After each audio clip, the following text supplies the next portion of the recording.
बिस्मिल्लाहिर्रहमानिर्रहीम। मैं आपको बताऊंगा आज कि CRS कैलकुलेट कैसे होता है और आपका कितना स्कोर बन सकता है।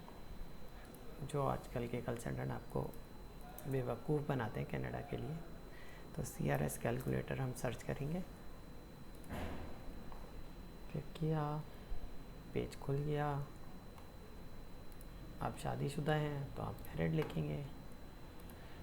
आपके पार्टनर परमानेंट रेजिडेंट है कनाडा का, हाँ या ना, ये आपने बताना है। हमने नो, हमारा कोई पार्टनर नहीं है। हमारा पार्टनर कनाडा हमारे साथ आएगा, बिल्कुल आएगा। अच्छा, आपकी उम्र क्या है? उम्र हम फ़र्ज़ करें 34 डाल देते हैं सपोज़। अच्छा, आपके एजुकेशन क्या है? ये हम मास्टर्स डाल देंगे अगर मास्टर्स है तो। अगर आपकी मास्टर्स के अलावा है कोई भी तो आप डाल सकते हैं। अच्छा, आपने कोई कनाडा में डिग्री ली है? नहीं, ऐसा कुछ नहीं है। आपने इंग्लिश का टेस्ट दिया हुआ है? यस, दिया हुआ है। कौन सा टेस्ट दिया है? तो आइल्स दिया है। आइल्स में हम एक रफली डाल देते हैं अभी। स्पीकिंग में इतना, लिसनिंग में 7.5, रीडिंग में 7, राइटिंग में भी 7। सही। इसके अलावा हम आपने कोई और टेस्ट दिया, जैसे फ़्रेंच वहाँ चलती है कनाडा में, आपने फ़्रेंच का अगर टेस्ट दिया तो आप क्लिक करेंगे उसके हिसाब से। वैसे हम एग्ज़ाम्पल पे अभी नन कर रहे हैं। अच्छा, आपका एक्सपीरियंस इन कनाडा? हमारा एक्सपीरियंस इन कनाडा बिल्कुल भी नहीं है। आपका एक्सपीरियंस फ़ॉरेन स्किल? बिल्कुल है। आपका जितना एक्सपीरियंस आप उतना क्लिक करेंगे। एलिजिबिलिटी के लिए है कि आपकी कम से कम 1 ईयर एक्सपीरियंस होना चाहिए, तो हम इसको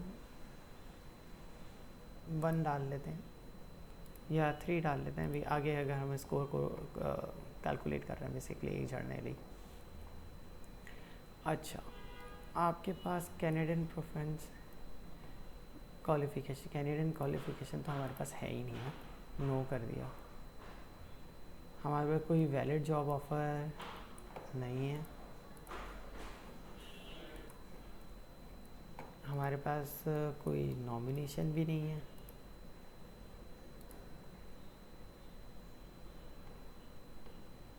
अच्छा, आपका या आपके पार्टनर का कोई बहन भाई रहता है कनाडा में तो आपने यस करना है। अच्छा, अब आपके पार्टनर की क्या एजुकेशन है आपने वो सिलेक्ट करनी है। अभी फ़िलहाल हमने 2 ईयर्स डिप्लोमा यूनिवर्सिटी डाल दिया है। और आपके पार्टनर के कनाडा में कोई एक्सपीरियंस है? नहीं, वो कभी कनाडा गए ही नहीं। अच्छा, और आपके पार्टनर ने कभी आइल्स का टेस्ट दिया है? फ़िलहाल बहुत सारे लोग होते हैं जो जिनके पार्टनर आइल्स दे नहीं पाते, तो हम इस आइल्स को नन कर देते हैं और फिर कैलकुलेट करते हैं। अब आप देखें, आपको एजुकेशन के 126 मिले हुए हैं, लैंग्वेज के A112 मिले हुए हैं 313, स्पाउस फैक्टर में आपको 7 मिले। लैंग्वेज को हमने ज़ाहिर बात है सेलेक्ट ही नहीं किया था तो 0 दिया इसने। ऑफिशियल लैंग्वेज के 25 मिले हुए और फॉरेन वेयर एक्सपीरियंस के 25 मिले हैं। टोटल ये फैक्टर बनते हैं 50। स्किल ट्रांसफरबिलिटी फैक्टर्स कहलाता है ये। अच्छा, CRS आपका टोटल करने के बाद 370 बना है। और आपके जो कनाडा में बहन भाई रहते थे या आपके पार्टनर के, उसके 15 पॉइंट हैं, तो इसका 385 बना है। आज के वक्त से ये 385 बहुत कम है। आजकल अक्टूबर 2020 में 471 का स्कोर चल रहा है। तो मैं आपको दिखाना चाहता था कि ये अगर सिर्फ हम इस अपने आइल्स के स्कोर को चेंज कर लें कि अगर हमारी लिसनिंग में 8 आ जाएं, स्पीकिंग में हम 7 कर देते हैं, रीडिंग में भी 7 और राइटिंग में 7, यानी 877 कर देते हैं, तो आप देखेगा एक बहुत बड़ा चेंज आएगा। अभी हमारे जो यहाँ पे 50 हैं, अब ये देखेगा ये 100 हो जाएगा। कैलकुलेट ये स्कोर किया और ये देखें 100 हो गया। उसने क्या किया कि जो आपकी लैंग्वेज और एक्सपीरियंस है ना, उसमें आपको इम्प्रूव कर दिया और आप स्कोर 439 पे पहुंच गए। तो 439 स्कोर, आप एलिजिबल तो हो, लेकिन करंटली स्कोर इतना हाई है कि आप नहीं। हाँ, आप कुछ पीएनपी प्रोग्राम में आपके पास एफएसडब्ल्यू की प्रोफाइल होती है तो ही आप एलिजिबल हो वो पीएनपी अप्लाई करने के लिए। आपको एजेंट बहुत बेवकूफ़ बनाएंगे कि पीएनपी बेसिकली पीएनपी के नाम पे वो बेवकूफ़ बना रहे हैं। उसका भी क्राइटेरिया है। अब मैं आपको एक और चीज़ बता देता हूँ। अगर आपकी एज अंडर 30 है, लाइक हम 29 कर देते हैं, जो हमें अभी स्कोर एज का मिला हुआ था वो 75 मिला हुआ था। अब ये देखिएगा ये 100 हो जाएगा। अब मैं दोबारा कैलकुलेट करता हूँ, ये देखें 100 हो गया और इस तरह हम 464 पे आ गए। यानी आपके पार्टनर ने आइल्स का टेस्ट भी नहीं दिया और हम 484 पे पहुँच 464 पे पहुँच गए हैं। अब फ़र्ज़ करें आपका पार्टनर्स आइल्स दे दे, आइल्स का टेस्ट दे दिया, सही है, लेकिन उसकी इंग्लिश इतनी अच्छी नहीं थी। हम 6 बैंड ईच लगा देते हैं,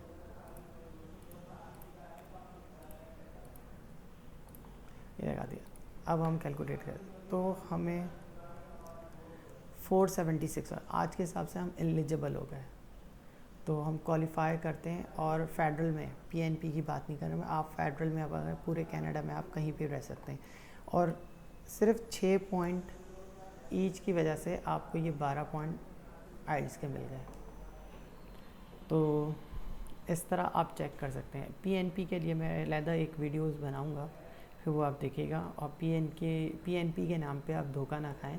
पीएनपी आपको पता होना चाहिए। छोटी सी एक दे सकता हूँ, मैनिटोबा में पीएनपी के लिए कनेक्शन चाहिए होता है, बगैर कनेक्शन के वो आप एलिजिबल ही नहीं है उनके।